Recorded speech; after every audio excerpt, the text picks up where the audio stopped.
You got any questions lined up, Tom? I just want to watch Diego Luna. Right there. I'll try to think my finger right there. It's kind of integrating you slowly into RSL show content. So do you want to do an intro?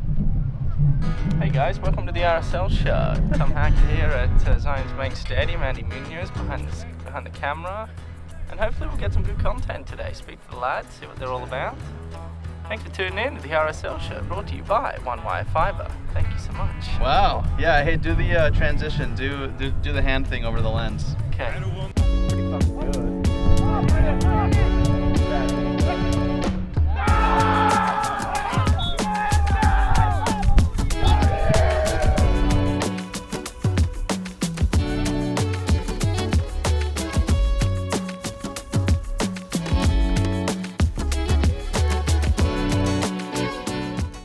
How was the under-20 tournament? Was that fun? Yeah, it was awesome, man. It was a good month, learning off the field and on the field, but it was good. A lot of connections made, and then of course, winning the tournament was awesome. Did you feel like you got better throughout the tournament?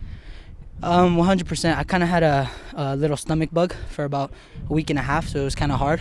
Played a couple games through that, but throughout the whole thing, yeah, I think I performed well. And then obviously playing against Nicaragua, Honduras, the space is that you have a lot more space playing against them than you do here. Yeah. Did you notice that in the first training back? Yeah, definitely. Here everything's more compact, and of course guys are faster, stronger, so it is going to be more difficult, but it's exactly what I'm looking for, a challenge. That's exactly what I'm looking for. And then there was a bit of hype around you throughout the tournament. You were kind of one of the key players that a lot of national media members were following. How did you handle that? Yeah, no, my brother texted me a couple times just letting me know. I'm not really on Twitter or that stuff, so he kind of just showed me some things, and it was cool, but that's what you get if you start performing well, and that's just kind of my job, so yeah. Have you had a chance to speak to Pablo or any of the coaches upon your return? Yeah, a little bit, getting to know them, and it's been, hectic, right? So a little bit of communication has been good, and then kind of just on the field, my role and kind of what they need from me and stuff. How far off are you, do you think, from starting a game with Real Salt Lake? Is it soon, or is there still a lot of developing that needs to occur? That's something, of course, up to the staff and everything, but I think I'm ready within, let's say, another 2 weeks. I think I'm ready, yeah. Okay, perfect. Hey. Thanks quick question, man. Everybody online was talking about the right foot with the penalty. Yeah. And then the left with the corner. Yeah. Do you feel like you're natural with both legs, or do you feel like one's stronger than the other? Yeah, so I use both, and I kind of think growing up, I kind of always wanted to do the same thing I could with my right. I'm right-footed, and then there was a segment where I was injured in my right foot a little bit, so I kind of used everything with my left. So it was kind of like a key year in my life where everything just became natural with my left, but it was all good, yeah. That's pretty rare. Like not many people can do that. Yeah, I don't really, think about it much. It's kind of something I just do. It's something that something that just grew on me, and I'm used to now. So it's something cool, I guess. Yeah. No, that's cool. Thank you, man. Thank you, man. Appreciate it. Nice to meet you, bro. Good luck. Upon reflection on last week's game, you've had a chance to study some of that film. Where do you feel like it just didn't work in that opening 60-odd minutes?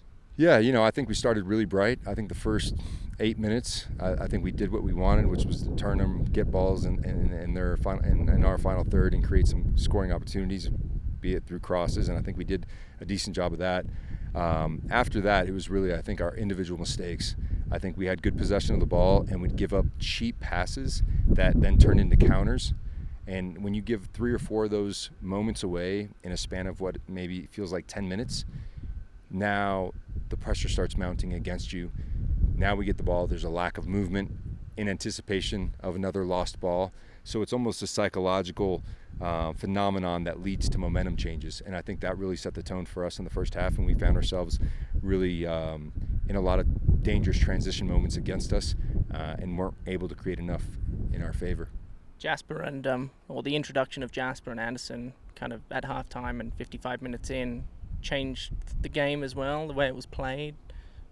Anderson in particular hasn't seen a ton of minutes since returning. Is he a chance now to really start finding some consistency minute-wise? Yeah, I think he's been gaining his form back after a long layoff, and his fitness as well.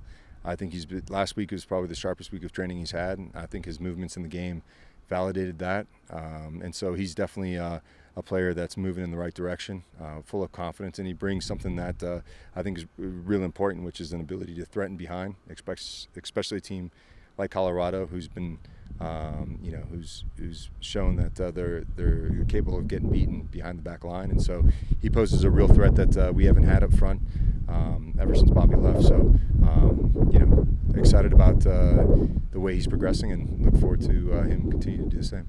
If gambling was legal in Utah, I'd put a lot of money on the fact that Colorado are probably going to come into Rio Tinto Stadium and play a lot of men behind the board, just given how Columbus were able to do that and actually pick up a result on the road, which doesn't happen at Rio Tinto Stadium for away teams all that often. What is the key? Is it as simple as just moving the football from sideline to sideline faster, or how do you hope to kind of counter that? Yeah, I think there's I think two things. One, I think our structure has to be really good, occupying spaces that ask a question of the defenses. So our positioning in possession is critical.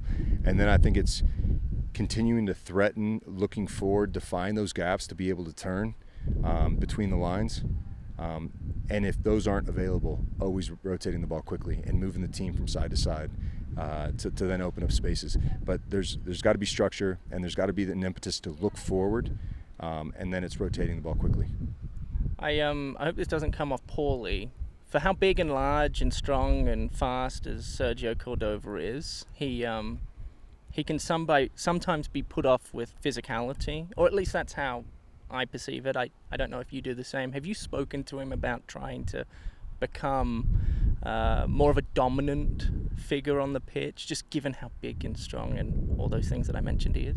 Yeah, I think there's I think that's a big part of coming from a different league and coming to the MLS. And I think that's one variable of the many that exists. I think understanding how to play in this league, how to play within our group. So there's a lot of unknowns for Sergio, and I think now he's understanding how physical this league is. Even though he's a dominant size, guys don't care, and guys will run through the back of you, and you have to earn the guys' respect, and the way you earn that is to be playing tougher, bigger than you really are. So I think that's going to be another step in his process of understanding how this league works. But I think he's making some good strides with his movements off the ball and creating some good stuff. The goal that he created at the weekend I thought was fantastic. So he is making progress. I think that's the next step, where he's not going to get the calls because he is a bigger frame, and the onus is on him to really play bigger than what he is. Lastly from me, and I'm sure you'll get asked this question at some point later in the week. Colorado, obviously, beloved club of yours. You played so long there, and they love you dearly. Is this for you? I want to talk about Pablo Mastroeni for a second, not about the team, which I know is hard to do for you. But is this more of an emotional game for you than others? And can you be honest with us and not give us the coach talk, please? I think maybe deep down inside it is. It's a big game, but I think what makes me feel good is at the end of a game a really good performance. And I think coming off of a difficult game in Minnesota, our last home game, to put forth a great performance for the fans and come away with a really good result, I think is what is conscious.